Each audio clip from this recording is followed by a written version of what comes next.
دوستو اس بات میں تو کوئی بھی شک نہیں ہے کہ جنگوں کا سب سے طاقتور اور سب سے خطرناک ہتھیار اگر کسی چیز کو مانا جاتا ہے تو وہ ہے جاسوسی، اور یہی وجہ ہے کہ شاید ہی ہماری دنیا کے اتہاس میں کوئی ایسی جنگ لڑی گئی ہوگی کہ جس میں دونوں طرف کے لوگوں نے جاسوسوں کا استعمال نہ کیا ہو۔ جاسوس ہی وہ طاقت ہوتے ہیں کہ جو پل بھر میں کسی بھی جنگ کے نقشے کو پوری طرح سے بدل کر رکھ دیتے ہیں۔ ویسے تو آپ لوگوں نے ہماری پوری دنیا کے اتہاس میں پائے جانے والے بہت سارے جاسوسوں کا نام سنا ہوگا اور ان کے بارے میں قصے کہانیاں بھی سن رکھے ہوں گے، ان کے اوپر لکھی گئی کتابیں پڑھی ہوں گی، ان کے اوپر بننے والی فلمز اور ڈرامے بھی دیکھے ہوں گے۔ مگر دوستو آج کی اس ویڈیو میں آپ لوگوں کو ہماری دنیا کی جس خطرناک اور جس عجیب و غریب جاسوس کے بارے میں بتانے والا ہوں، مجھے امید ہے کہ آپ میں سے زیادہ تر لوگوں نے تو پہلے کبھی اس کا نام بھی نہیں سنا ہوگا۔ یہ ایک ایسی مہیلا یعنی کہ لیڈی جاسوس کی کہانی ہے کہ جس نے اپنی زندگی میں جاسوسی کی دنیا میں تو بڑے بڑے کانڈ کیے ہی، جن کانڈوں کی وجہ سے اس دور میں پوری دنیا ہل گئی تھی، بلکہ ساتھ ہی ساتھ اس لیڈی جاسوس کا جو جاسوسی کرنے کا طریقہ تھا، یعنی جس طرح سے یہ کیا کرتی تھی، وہ اور بھی زیادہ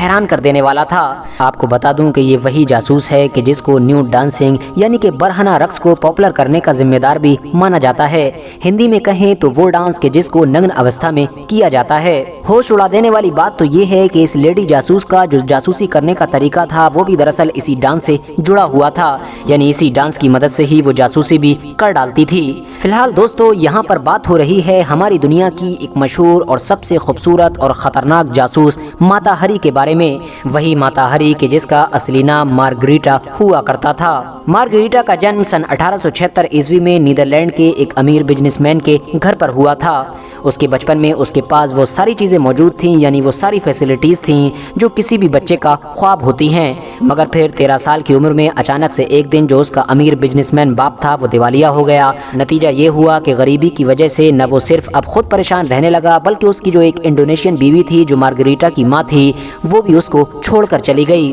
اس حادثے کے بعد سے اب مارگریٹا دراصل اپنے ایک دوسرے عزیز کے گھر پر رہنے لگی تھی۔ ٹریننگ کے لیے مارگریٹا کا اب ایک اسکول میں ایڈمیشن کروایا گیا، مگر ہوا یہ کہ مارگریٹا کی خوبصورتی کی وجہ سے اس اسکول کا جو ہیڈ ماسٹر تھا وہ خود ہی مارگریٹا کا عاشق ہو گیا، جس کی وجہ سے آخر میں مارگریٹا کو اب یہ اسکول بھی چھوڑ کر جانا پڑا۔ اتہاسکاروں کا ماننا ہے کہ مارگریٹا بے پناہ خوبصورت تو تھی ہی، مگر لوگوں کو اپنی طرف مائل کرنے کا، یعنی خاص طور سے مردوں کو اپنی طرف آکرشت کرنے کا مارگریٹا کے پاس جو ٹیلنٹ تھا وہ بھی دراصل بے مثال تھا، اور شاید اسی ٹیلنٹ، اسی ہنر کے بلبوتے پر مارگریٹا نے اس دور میں ایک مشہور ڈچ فوجی افسر سے شادی کی تھی جس کا نام اتہاسک کتابوں میں ریڈولف بتایا جاتا ہے۔ اس شادی نے مارگریٹا کو عزت دی، دولت دی، رتبہ دیا، اولاد دی، اور اس کے علاوہ بھی وہ ہر چیز دی کہ جو دراصل کسی بھی ایک جوان لڑکی کا خواب ہوتا ہے، مگر پھر بھی نہ جانے مارگریٹا کے دماغ میں تو کچھ اور ہی چل رہا تھا، کیونکہ وہ تو ایک ایسی لڑکی تھی کہ جو کسی بھی حال میں ایک جگہ پر رکنا ہی نہیں چاہتی تھی۔ شاید یہی وجہ تھی کہ شادی ہو جانے کے بعد بھی وقت وقت پر اس کا نام کئی اور مردوں کے ساتھ جڑتا رہا۔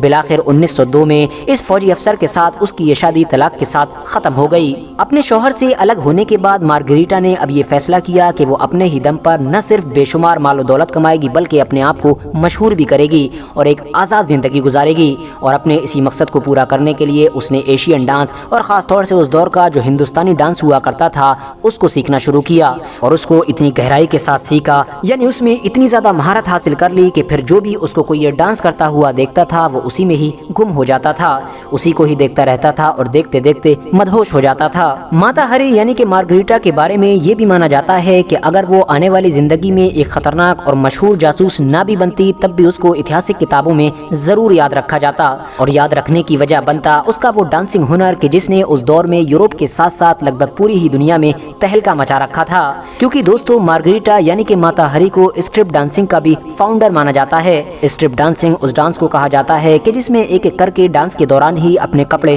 اتارے جاتے ہیں، اور اس خاص قسم کے ڈانس کی وجہ سے ہی اس دور میں بڑی تیزی کے ساتھ مارگریٹا نے برلن، پیرس، لندن کے ساتھ ساتھ لگ بھگ یورپ کے سارے ہی شہروں میں بہت زیادہ شہرت پالی تھی۔ شہرت کا عالم یہ تھا کہ اب یورپ کے طاقتور سے طاقتور لوگ اور امیر سے امیر لوگ اس کے ساتھ ایک شام گزارنے کے لیے اپنا سب کچھ قربان کرنے کے لیے تیار رہا کرتے تھے۔ دوستو یہ لیڈی جاسوس مارگریٹا سے اچانک سے ماتا ہری کیسے بن گئی تھی، اس کے پیچھے بھی سب سے بڑی وجہ اس کے ڈانسنگ ہنر کو ہی بتایا جاتا ہے، کیونکہ جیسا کہ میں نے آپ کو پہلے ہی بتایا کہ مارگریٹا ہندوستانی کلاسک ڈانس میں بہت زیادہ قابلیت حاصل کر چکی تھی، اور اسی مہارت نے ہی اس کو مارگریٹا سے ماتا ہری کا نام دے دیا۔ اپنی مدہوش ادائیں اور اپنے نرم و نازک بدن اور اپنے قیامت خیز ڈانسنگ کی وجہ سے اب دھیرے دھیرے ماتا ہری کے تعلقات ان طاقتور